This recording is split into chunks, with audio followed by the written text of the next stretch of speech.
Well, hello everyone. It's Dr. Drake 63 here again today. Welcome to my channel and thanks for stopping by. Today we're going to talk about a new firearm purchase for me, which fits a niche that has been a needed void in my self-defense repertoire, and that is high capacity carry 9mm that isn't big or giant or whatever. For the longest time, that need was fulfilled by the CZ P07 Duty. And I carried that mostly in the waistband for better than 3 years before I retired it. So now we had that void. Recently we did purchase the Glock 43 in 9mm to fill the void of a very small pocket pistol or ultra true concealed carry type of weapon. But even with modifications there, you're looking at an 8-shot capacity total. And there's times you need more. That certainly isn't going to work for a bedstand kind of scenario, home defense, or whatever your use is. Target shooting, whatever you like. So today, we're going to talk about this particular pistol, the Glock 19 Generation 5. This has been a long anticipated release of this gun.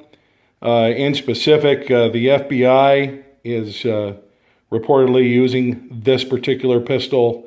Navy SEALs use a version of it. The Army almost switched to that from the Beretta and instead went to the SIG, but that doesn't mean that Rangers don't use these. So this is a gun that obviously the operators of the world consider worthy of consideration anyway.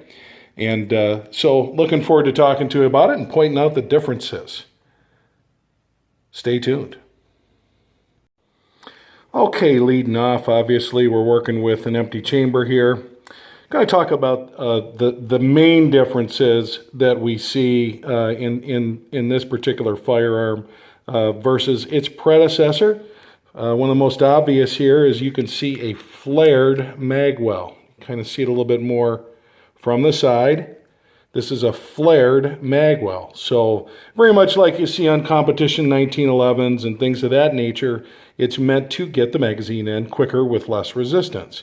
But what it does do is leave some really weirded out kind of cavities, which are meant to be able to get a magazine out, but also weird to shoot with.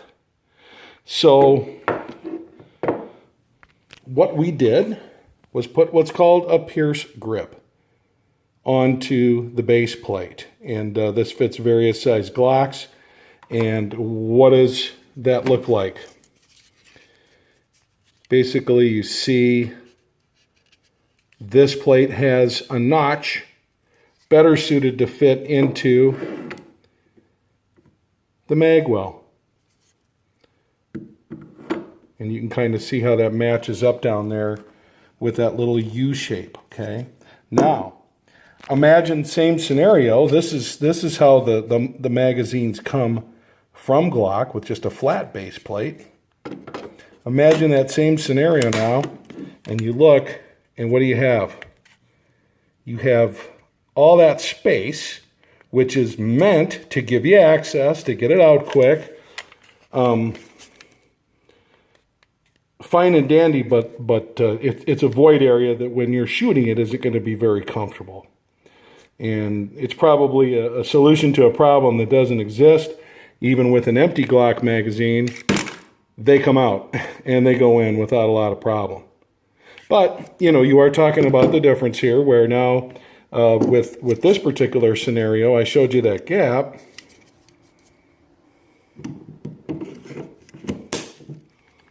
Is now gone. And it's a much more comfortable shooting position. You still have the ability to pry that magazine out there a lot of ways. And forgive me for that magazine slide release. Option number 2 that's different. It is now ambidextrous. If you're a right-handed shooter, you really don't give a crap. If you're a left-handed shooter, great. Now you've got something that works for you. So that's one of the other big differences. The beveled barrel at the end. Take a look at that. You can see that. I've heard commentary of, yeah, it makes a slide lighter, so they took some metal off, and I don't know about that. What I do know is, especially for in and out of a holster, this makes it a lot easier than a square corner. And I believe that's the reason that they made that change. Now, lastly, and there's some other minor differences that I, again, probably don't really care about, firing pin this or whatever. The trigger is now very similar and almost exactly like the trigger that is installed in the generation, actually doesn't have a generation, the Glock 43. So this particular trigger, exactly the same as this. What's nice about this, and I'll just talk about it briefly, is it doesn't have a wall when you pull it back. And what I mean by that is when it's time to pull the trigger, you pull the trigger. You give a natural, continuous squeezing motion, and it fires. And for me anyway, that leads to more accurate shooting. Okay. So I'm going to have to say I like the trigger a lot.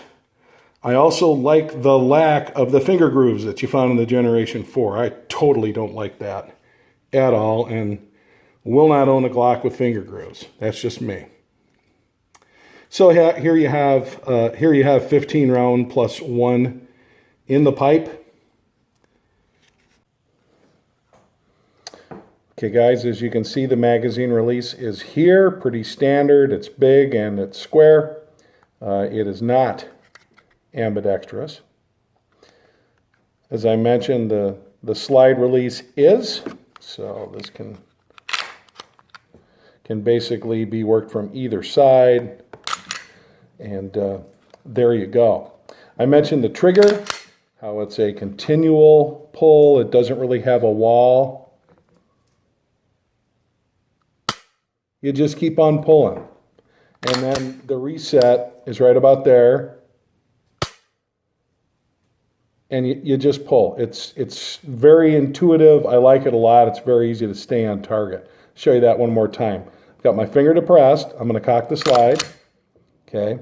So now here's how much let up for the reset. Right there. So right there, I'm ready to go. Comfortable, finger positive,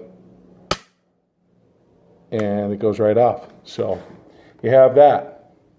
Again, same takedown, it's a Glock.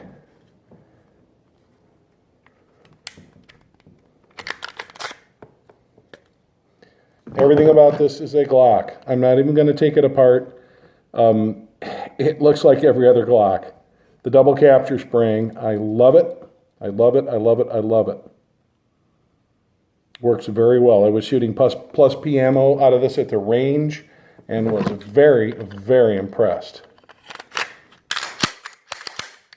So, very nice. I mentioned with the magazines and with this particular type, it's a little bit different. Might take some getting used to. For guys that want everything to be snug as a bug, it's got a little bit of movement in it. And there's a reason for that. It's meant to accept a lot of different generation Glock magazines, going back to 3, I believe, for sure. And also for quick feeding, if there's some dirt or something like that. So I imagine what they were going after was the old loosen up the tolerances thing. And that's fine for me. I mean, you're always going to have some kind of wobble with the magazine. But just to be honest, I think they might have created more with this flared thing. Keep in mind, what they're doing is what their customers tell them they want. You'll notice also these back straps that come with it. These fit on the back of the gun, whatever your preference is. My preference is to throw these away. I never use these things. Anyway, nice looking gun. I've heard the sights criticized, and people really knock these because they're not competition sights and they could be better. Hear a lot of criticism about these sights. I don't know what people are expecting, but these are meant for quick acquisition. They are not expensive sights by any stretch, but they do the trick. And like I said, they're made for fast acquisition. I've heard a lot of criticism about this firearm because of the sights. So, as you can see, it's a Glock. At the end of the day, it's a Glock. And in my opinion, what they did do was they simplified this one instead of going forward with more rapid advances and innovations and things of that nature. I think they did actually simplify it. Just doing a little side-by-side comparison. Here's your Glock 19. Here's your Glock 43. Both of these shoot the 9mm, 9x19 Parabellum, Luger as it's been called, round, which in its current state, plus P defense ammunition and the like, is a wonderful, wonderful self-defense round. But you can see that dimensionally,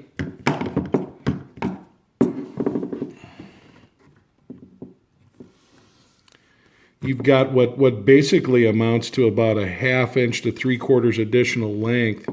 You can see I put a Talon base plate on it, and to get an extra round, squeeze an extra round out of that.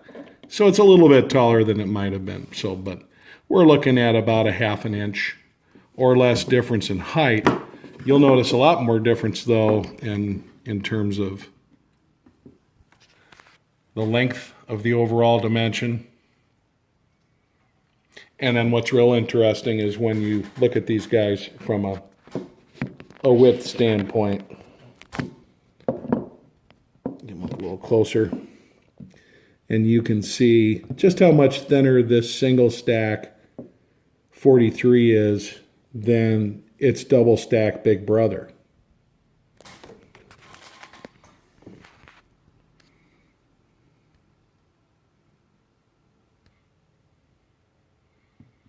One more look, looking top down on the slides, you can see that the 43 is just a miniaturized version of what you see with the 19. These guns, like I said, both have the same trigger on them, which I find quite appealing.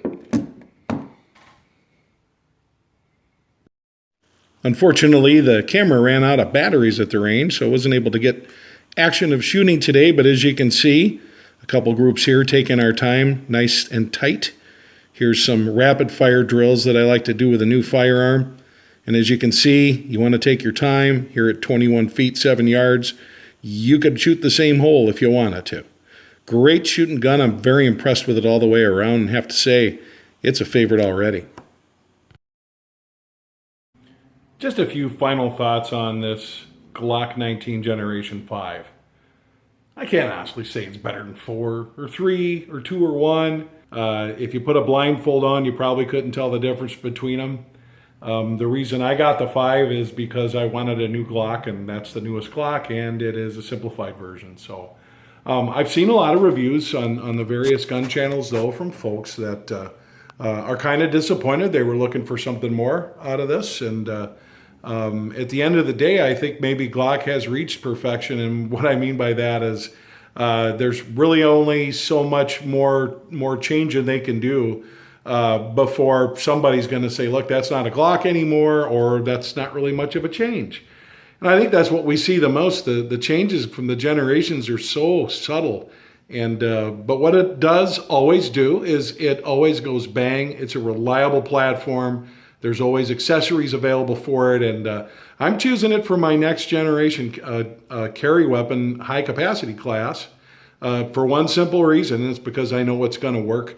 And it has a very, very nice profile to it. In other words, you don't have the controls bulging out and big control surfaces and other things. And quite frankly, one of the things I started getting tired of with the CZ I was carrying. It was a great gun, great gun.